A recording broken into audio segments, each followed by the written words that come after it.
Halo, selamat sore semua. Balik lagi bersama aku Ola di Chatbot Series by Three Dolphins. Gak kerasa nih, kita udah sampai di episode 4.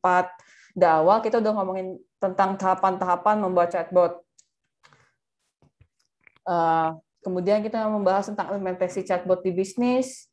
Kemudian minggu lalu kita membahas bagaimana tentang chatbot conversation capability, yaitu dialog. Nah, hari ini kita akan membahas hal yang baru lagi, yaitu conversation design. Seperti biasa, aku nggak sendirian. Di sini aku udah bersama Nadia sebagai functional consultant di Three Dolphins. Selamat sore, Nadia. Selamat sore, Ola. Nah, terima kasih sudah berkenan mengisi talkshow kita hari ini. Iya, sama-sama. Untuk teman-teman mungkin baru pertama kali nih ngeliat Nadia, jadi Nadia boleh perkenalan diri dulu sebagai pembuka. Oke, selamat sore semuanya. Selamat sore teman-teman, selamat sore juga Ola. Jadi mungkin sebelumnya perkenalan diri terlebih dahulu kali ya. Nama aku Nadia. Sekarang aku sebagai functional consultant di Three Dolphins. Mungkin bagi teman-teman yang belum tahu apa sih itu functional consultant, apa aja sih tanggung jawabnya. Jadi sebagai functional consultant di Three Dolphins sendiri, kita bertanggung jawab untuk mendesain conversation chatbot yang sesuai dengan kebutuhan dari customer atau user sendiri. Seperti itu. Oh, jadi emang Nadia ini udah banyak handle chatbot klien gitu ya dalam hal conversation design-nya. Iya, betul. Nah, masuk nih ke topik utama. Conversation design itu apa sih? Mungkin teman-teman di sini lebih familiar dengan UI UX design. Itu bedanya apa ya dengan conversational design? Oke. Kalau misalkan teman-teman pasti udah mengenal kali ya, udah paham banget apa itu UI dan UX. Kayak udah familiar lah kalau misalkan boleh aku jelasin sedikit. Kalau UI kan berhubungan dengan tampilan atau desain aplikasi atau sesuatu ya.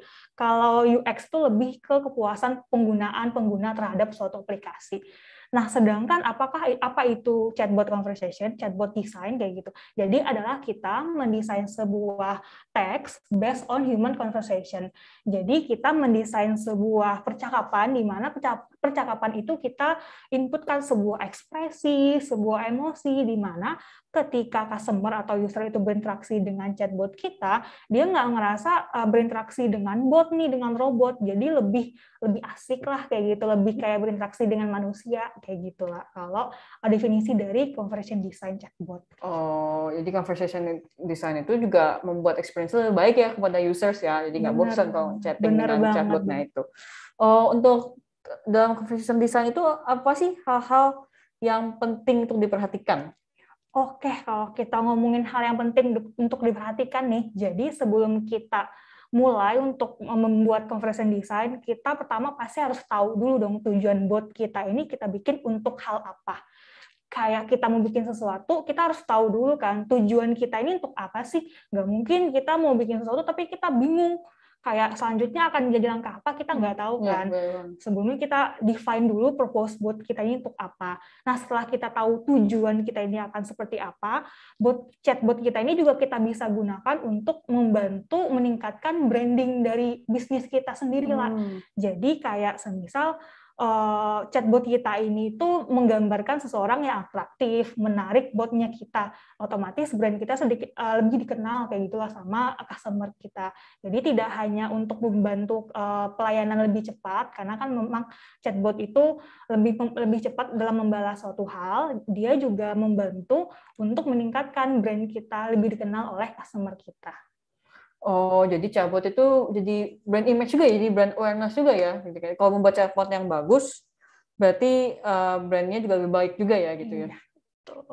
Nah, juga tadi juga ngomongin chatbot persona ya. Nah, itu fungsinya apa sih dalam conversation design? Kenapa sih harus ada chatbot persona? Oke, kalau misalkan chatbot persona ya, tadi kan kita ngomongin soal purpose. Purpose, kalau misalkan udah tahu tujuan dari chatbotnya, sebelum kita masuk ke persona, ada satu lagi nih, kita harus tahu dulu juga terkait behavior dari si platform sendiri. Jadi platform ini tuh, semisal kita mau bikin chatbot di live chat, kita bisa nih pakai button carousel. Jadi button carousel itu adalah button yang ada visualisasinya untuk menampilkan tampilan chatbot kita ini menjadi lebih menarik seperti itu.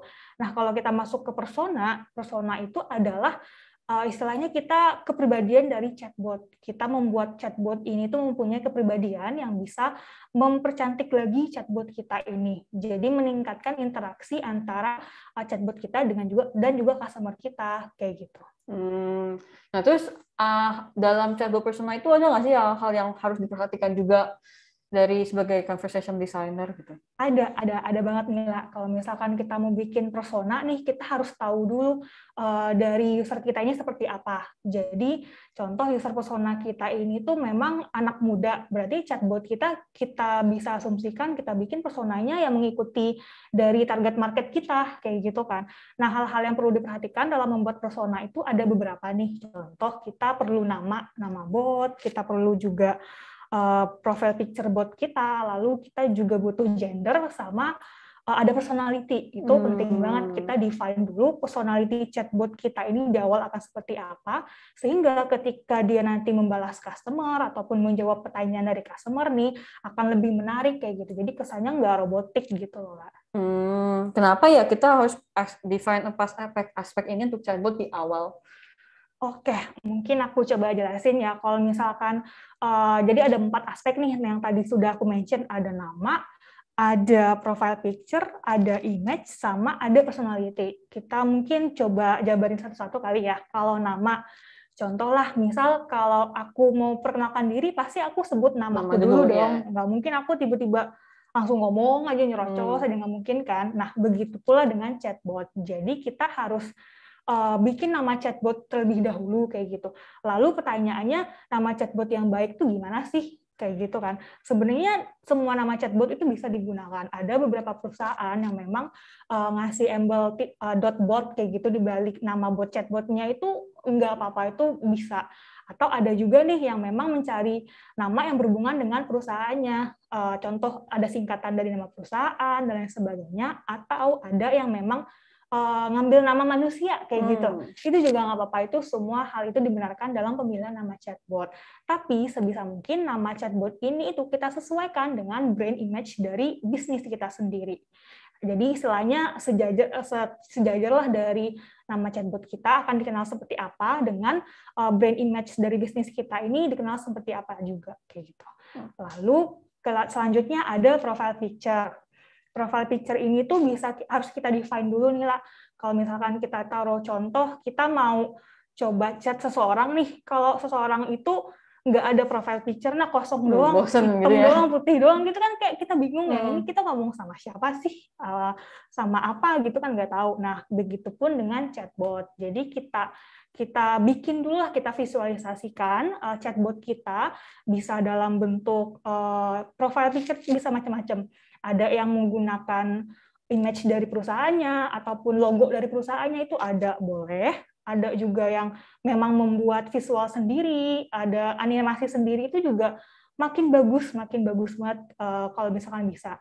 Contoh nih kayak chatbotnya kita itu di Trilopins, jadi kita punya chatbot namanya Bella.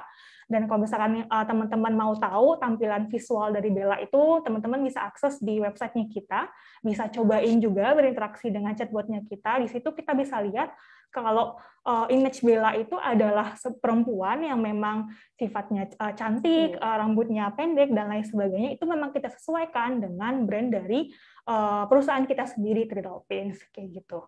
Nah, selanjutnya yaitu ada personality. Ini aspek yang penting banget sih sebenarnya, personality terhadap persona yang akan kita bikin. Jadi itu lebih ke kayak chatbot kita ini akan menjawab pertanyaan dari customer itu akan seperti apa sih, tergantung dari personality chatbot yang akan kita buat. Contoh nih, sekarang kan contohlah perbankan mau bikin chatbot gitu kan lah. Terus sekarang kan perbankan kan udah mulai masuk ke ranah milenial kan. Nah, berarti chatbotnya kita bisa bikin nih personality untuk chatbotnya ini, dia perempuan, contohlah seperti itu, perempuan, lalu dia periang, lalu dia aktif, suka membantu, dan lain sebagainya. Nah, nantinya itu akan mempengaruhi conversation flow yang akan kita buat. Berarti cara chatbotnya membalas dari customer-nya itu dapat kita tarik dari garis personality-nya tadi, kayak gitu.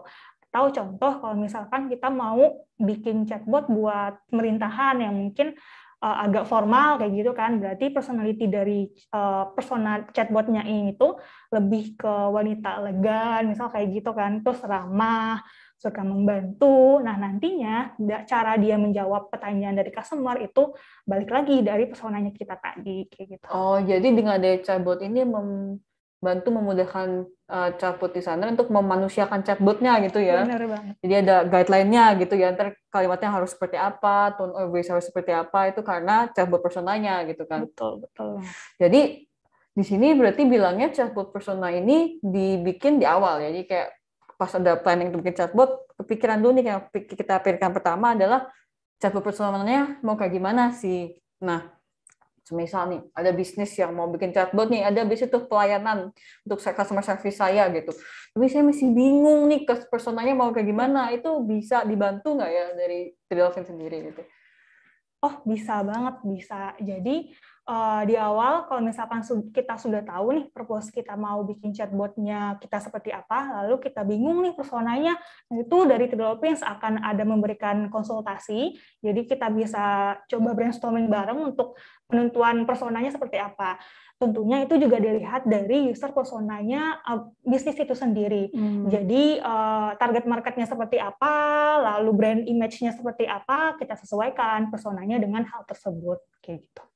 Oh, terus tadi kan kalau di awal nggak punya chatbot persona. Terus kalau misalnya di tengah-tengah tiba-tiba chatbot personanya awal-awalnya misalnya mau jadi yang formal nih, terus tiba-tiba pas lagi develop pengen jadi ubah ke non formal, itu berefek banyak ke conversation design step selanjutnya. Oke, kalau misalkan dibilang berefek, itu ada. Tapi kalau ditanya bisa atau enggak, itu bisa. Sebenarnya kita bisa mengganti persona di tengah-tengah kita sedang melakukan sesuatu. Tapi memang ada impact di balik hal tersebut. Contoh, kita udah mulai proses conversion design, atau kita udah mulai proses development. Tiba-tiba diganti nih di pertengahan kan kayak, maunya yang formal aja deh atau non formal aja deh, kayaknya formal terlalu gimana kayak gitu kan, tergantung balik lagi nanti ke preference masing-masing customer kita. Nah, itu ada hal yang memang perlu diperhatiin, jadi hal itu berimpact kepada mungkin pengerjaan proyeknya akan menjadi lebih panjang lagi waktunya kayak gitu. Jadi baiknya di awal kita tentuin dulu nih, kita coba brainstorming bareng, kita tentuin bareng persona chatbot kita ini akan kita bentuk seperti apa agar nantinya di pertengahan itu sampai akhir prosesnya selesai itu akan lancar kayak gitu. Jadi memang karena chatbot persona itu jadi guideline ke next prosesnya memang lebih baik diselesaikan di awal gitu kan, udah jadi ini ya difixin gitu kan, jadi selanjutnya lebih mudah gitu kan daripada kalau misalnya di tengah-tengah berganti-ganti seperti itu ya. Iya, benar banget. Nah, setelah chatbotnya selesai nih, itu apa next? Setelah persona chatbotnya selesai, terus next step-nya apa?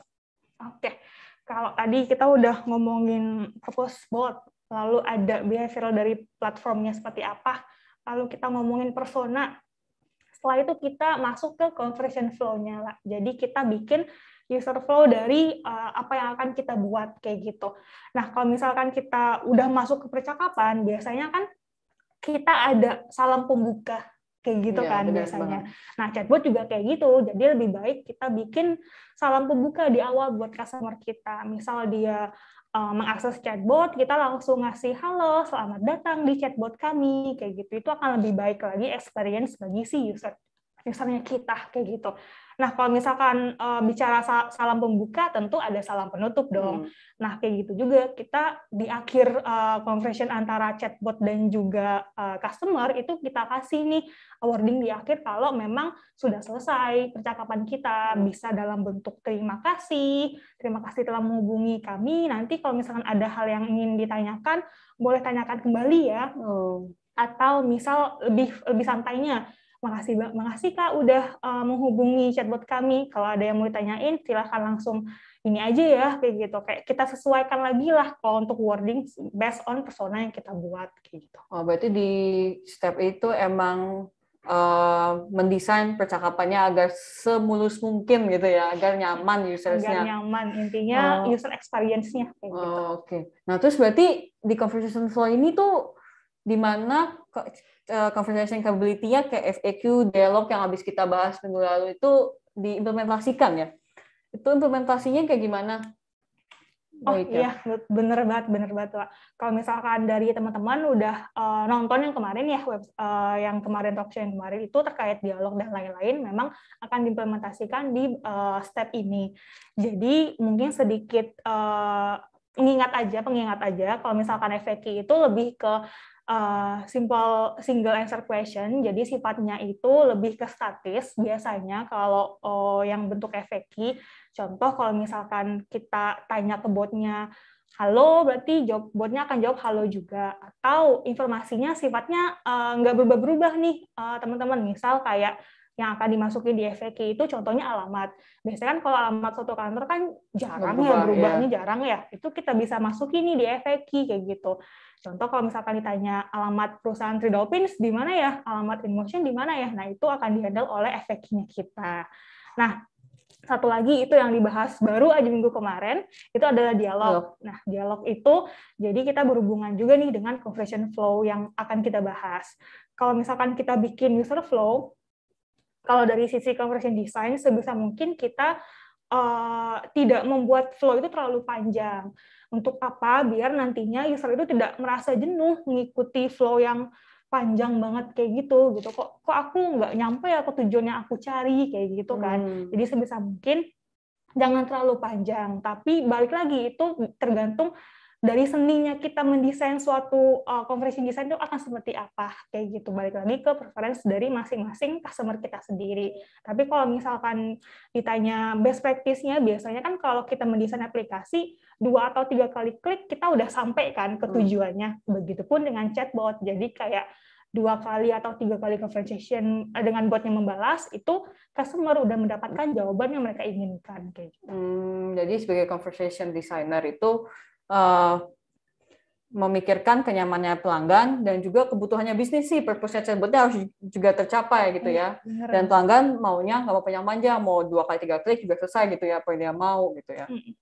Nah, terus kalau misalnya mau nambahin gambar gitu, foto gitu, bisa nggak ya dan di conversation-nya seperti apa? Oke, itu bisa banget kalau di kita. Jadi kita bisa tambahkan nih image di chatbotnya kita agar tampilan chatbot kita ini menjadi lebih menarik, menjadi lebih enak untuk diajak ngobrol kayak gitu kan. Kita bisa tambahkan image, video pun juga bisa, dan juga kita bisa tambahkan button carousel yang tadi aku sempat mention, itu adalah button yang ada visualnya kayak gitu. Nah, itu bisa kita tambahkan di library di Three Dolphins. Jadi kalau misalkan di Three Dolphins itu ada sebuah library yang memang isinya itu terkait dengan image, ada carousel, dan lain sebagainya yang nantinya akan digunakan oleh conversion designer untuk membuat bot itu menjadi lebih cantik lagi lah, kayak gitu. Terus bahasa kan banyak nih ya di Indonesia aja, ada bahasa gaul, ada bahasa formal gitu ya. Terus kita nggak tahu nih orang tipe ngechatnya kayak gimana. Itu misal aku mau nanya lokasi ATM, aku bisa nanyanya kayak tanya lokasi ATM, aku bisa nanyanya ATM di mana ya, atau bahkan aku bisa nanyanya ATM gitu doang, aku send gitu kan. Itu gimana ya sebagai chatbot designer menghandle kalimat-kalimat seperti itu, berbeda-beda gitu kan. Oke. Kalau hal seperti itu, kalau di chatbot kita ada nih yang namanya suggestion. Semisal nih ada user yang input ATM doang kayak gitu kan, sedangkan ATM itu banyak maksudnya nih, ada yang tadi Ola sampaikan, ada untuk cari alokasi ATM, ada blokir kartu ATM, ada cara daftar ATM, kan banyak nih. Nah, itu bisa botnya ngasih suggestion nih, informasi yang kakak ingin tahu ini apakah adalah 3 bagian di bawah ini, kayak gitu kan contohnya. Ibaratnya kita, kalau misalkan Olanya sama aku, Ola nanya terkait ATM doang, kan aku bingung ya, kayak ATM doang maksudnya apa? ATM yang mana kayak gitu, gitu kan? Yang mana maksudnya? Pasti aku kasih suggestion dong, kayak maksud kamu ini ya ATM, cari ATM ya, kayak gitu kan. Nah, begitupun dengan chatbot kita. Jadi chatbot kita bisa ngasih suggestion juga, dan hal itu juga perlu diperhatikan oleh conversion designer untuk membuat chatbotnya agar mempunyai kapabilitas seperti itu. Dan di Three Dolphins sendiri sudah bisa lah seperti itu. Terus kalau misalnya knowledge-nya emang benar-benar nggak ada gitu ya, belum dimasukin gitu. Itu bagaimana chatbot conversation designer membuat experience user-nya tuh nggak jelek gitu loh, harus tetap bagus, harus tetap terbaik gitu. Itu bagaimana ya? Apa hal yang mitigasinya seperti apa gitu? Oke, kalau misalkan kayak kita aja nih, misal Ola nanya sama aku nih, Nat, kamu tahu terkait A enggak? Kalau misal aku nggak tahu kan aku bilang, maaf banget Mila, aku belum tahu nih, nanti aku pelajari dulu deh, gitu kan, atau lain sebagainya. Nah, bot juga bisa kayak gitu. Jadi memang kalau misalkan belum ada dari chatbot kita knowledge terkait hal yang ditanyakan, bot kita akan mengeluarkan wording ataupun kalimat yang memang menyatakan permintaan maaf atau lain sebagainya yang akan kita desain nantinya seperti itu. Nah, jadi si user ini nggak bingung gitu kalau misalkan botnya nggak ngerti, terus botnya diem aja, kan usernya jadi bingung kan, ini kok bot nggak bales ya? Terus nantinya dari experience-nya jadi berkurang kayak gitu kan. Nah, makanya dari kita mencegahnya kita kasih wording seperti itu. Nah, kalau misalkan setelah go live nih ataupun data-data nantinya, kalau misalkan mau lihat si conference design-nya apa aja sih kalimat yang memang dari customer itu tidak bisa dibalas oleh bot, dari kita bisa lihat di analitik lah, kayak gitu. Oh, jadi tetap ke data ya, misalnya pertanyaan apa nih yang kurang, yang tidak bisa dijawab gitu. Jadi next step-nya di analitik itu conversation designer ngapain ya gitu? Oke, kalau misalkan di analitik itu, jadi kita bisa lihat nih fallback, kita sebutnya fallback ya. Jadi kalau misalkan tadi ada yang belum bisa dibalas oleh bot, itu kita biasanya sebutnya fallback. Itu nggak bisa kita bisa lihat di analitik kita. Jadi step selanjutnya bagi conversation designer itu bisa melihat nih data-datanya. Nah, nantinya itu akan digunakan, apakah akan dibikin knowledge baru, ataupun data tersebut bisa digunakan untuk mengimprove chatbotnya kita. Jadi chatbotnya kita tentunya pasti akan lebih pintar lagi dong dengan data-data yang masuk di analitik kita, kayak gitu. Oh, selain fallback rate itu ada informasi-informasi lain nggak ya yang terlihat di analitik yang conversation designer juga lihat dan observe gitu loh, untuk maintain conversation-nya, untuk enrichment conversation-nya? Ada lagi lah. Jadi kalau misalkan di analitik kita sendiri ada berbagai macam sebenarnya. Contohnya lagi itu ada modul, kita bisa lihat nih knowledge apa aja yang sering ditanyakan oleh customer, dan knowledge apa aja yang jarang nih diakses oleh customer kita, kayak gitu. Jadi nantinya kita bisa melakukan improvement nih, kita bisa improve lagi knowledge yang belum nggak banyak ditanyakan oleh customer kita, agar nantinya bisa lebih diakses lah, kayak gitu. Itu bisa kita lihat di analitik kita juga. Oh, jadi itu datanya udah data analitik, tinggal diolah lagi dan ditambahin knowledge ya sesuai kebutuhannya gitu ya. Betul. Kita improve lagi lah istilahnya chatbotnya, agar nantinya chatbotnya menjadi lebih bisa menjawab pertanyaan customer-nya juga jadi experience-nya lebih bagus, karena chatbotnya karena kan biasanya chatbotnya itu kita tahu jawabnya cepat, kayak gitu kan, meningkatkan pelayanan pelanggan dengan cepat. Kalau misalkan jawabannya apa yang ditanyakan ada jawabannya, itu kan lebih bagus lagi, kayak gitu. Jadi emang customer experience itu penting banget sih. Oh, terus ini aku baru kepikiran nih. Tadi kan ngomonginnya purpose penting untuk membuat chatbot ya. Terus dari tadi kita bilangnya purpose-nya kira-kira satu gitu kan. Kalau misalnya purpose-nya dua gitu, misalnya nih di sebuah perbankan gitu, aku punya bank, terus kan pasti ada divisi credit card, ada divisi yang simpanan gitu. Terus aku pengen ya udah chatbotnya satu aja gitu, tapi chatbot itu bisa ngomongin tentang credit card, bisa ngomongin tentang simpanan gitu. Itu bisa nggak ya? Atau memang lebih baik kayak satu aja gitu, kayak satu divisi satu aja gitu? Bisa banget lah. Kalau misalkan dari case yang Ola sebutkan tadi ya, misalkan dari perbankan itu mau ada knowledge terkait simpanan, pinjaman, itu bisa kita satukan di dalam botnya kita. Jadi bisa kita lebih banyak lagi, chatbotnya bisa membalas pertanyaan dari customer, itu lebih bagus lagi gitu. Syaratnya itu memang masih dalam skop yang sama, kayak gitu. Jadi kalau misalkan dalam hal perbankan kan memang banyak ya skupnya, bukan skupnya, lebih banyak knowledge-nya kayak gitu kan, itu bisa kita handle di bot kita. Dan itu berefek dengan conversation design ya, agar lebih nyaman gitu kan, nggak terlalu banyak informasi yang dikeluarkan secara bersamaan, jadi bingung gitu kan usersnya. Nah, juga tadi ada ngomongin tentang quick reply button ya tadi ya, yang jadi tinggal klik-klik doang usersnya. Itu kan bisa dibilang kayak mengurangi kesalahan mengetik dari si customer ya, ke sisi usersnya gitu. Kalau misalnya percakapannya kita bikin semuanya melalui button, itu lebih baik atau memang lebih baik dicampur-campur itu? Oke. Kalau misalkan untuk pertanyaan itu jawabannya bisa, tentu bisa. Tapi balik lagi tergantung ke preference masing-masing customer kita. Jadi itu kita sebutnya lebih ke seni untuk mendesain conversation-nya lah.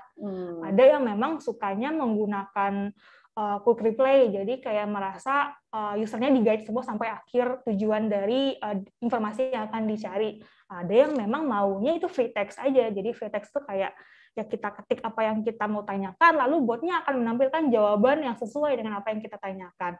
Kalau misalkan bisa quick reply semuanya, itu bisa aja. Tapi balik lagi, tergantung dari seninya kita mendesain chatbot kita, dan juga tergantung dari preference dari customer kita. Oh, jadi tiap bisnis nggak ada namanya kayak ideal chatbotnya seperti apa gitu kan, seninya masing-masing. Ada seninya. Purpose-nya gimana, terus tiap industri bahkan tiap bisnis pun kan juga customer-nya beda-beda ya kan, users behavior-nya juga pasti berbeda-beda gitu kan. Jadi itu sangat berpengaruh ke pembuatan chatbot ya. Jadi kayak kita sebagai chatbot, Nadia sebagai chatbot designer itu memang sangat menggunakan seni dalam mendesain conversation-nya gitu ya. Iya, betul. Jadi kayak kita harus perhatikan juga seni dalam mendesain, lalu melihat juga behavior dari yang seperti Ola sebutkan tadi, behavior dari customer-nya seperti apa, lalu dari sisi bisnisnya seperti apa, itu kita tuangkan, kita coba pikirkan di awal sebelum kita membuat si chatbot kita ini. Terus dalam mendesain ini, conversation design itu biasanya kalau dari pengalamannya dia itu berapa lama sih sampai benar-benar jadi gitu conversation-nya? Conversation design di awal ya, biasanya kalau desain di awal itu tergantung dari project-nya kita sih. Tapi biasanya kalau scope-nya tidak terlalu besar ataupun project-nya tidak terlalu besar, biasanya kita butuh waktu bisa dari seminggu itu bisa, atau kurang dari seminggu itu kita bisa. Tapi kalau misalkan memang use case-nya kompleks ataupun banyak nih flow-flow yang harus kita siapkan, nah itu mungkin lebih dari seminggu itu bisa juga lah. Tapi biasanya sih kalau dari kita kadang bisa cepat sih. Kalau misalkan kadang kan kita istilahnya sudah mengetahui lah apa yang akan kita buat untuk flow-nya juga, dan juga dari customer-nya sudah tahu juga purpose yang akan dijalankan. Intinya dari bot ini mau dibentuk seperti apa, itu bisa kita ambil dari situ. Oke, jadi kalau aku summary nih ya dari awal sampai akhir, itu conversation design itu sangat penting untuk memanusiakan chatbotnya. Jadi users ngomong sama mesinnya ini nggak bosan gitu kan. Jadi terlihat dengan adanya yang penting itu ada purpose, yang perlu kita define itu ada purpose, behavior platform, chatbot persona, dan conversation flow. Nah, kenapa sih pentingnya chatbot persona? Itu supaya lebih manusia dan lebih nyaman kan usersnya dengan ngomong gitu. Jadi memberikan kepribadian. Memberikan kepribadian ya, benar banget. Karena chatbot conversation design ini tuh utamanya adalah memberikan kenyamanan untuk usersnya gitu kan. Kemudian untuk conversation flow itu maksimal idealnya 2-3 gitu ya. Karena kalau kepanjangan juga ntar malah nggak diselesain, itu kan juga repot juga kan. Jadinya agar sampai ke tujuan perlu 2-3 step-nya saja dari sisi usersnya untuk kliknya. Oke, terima kasih Nadia sudah mengisi waktu hari ini.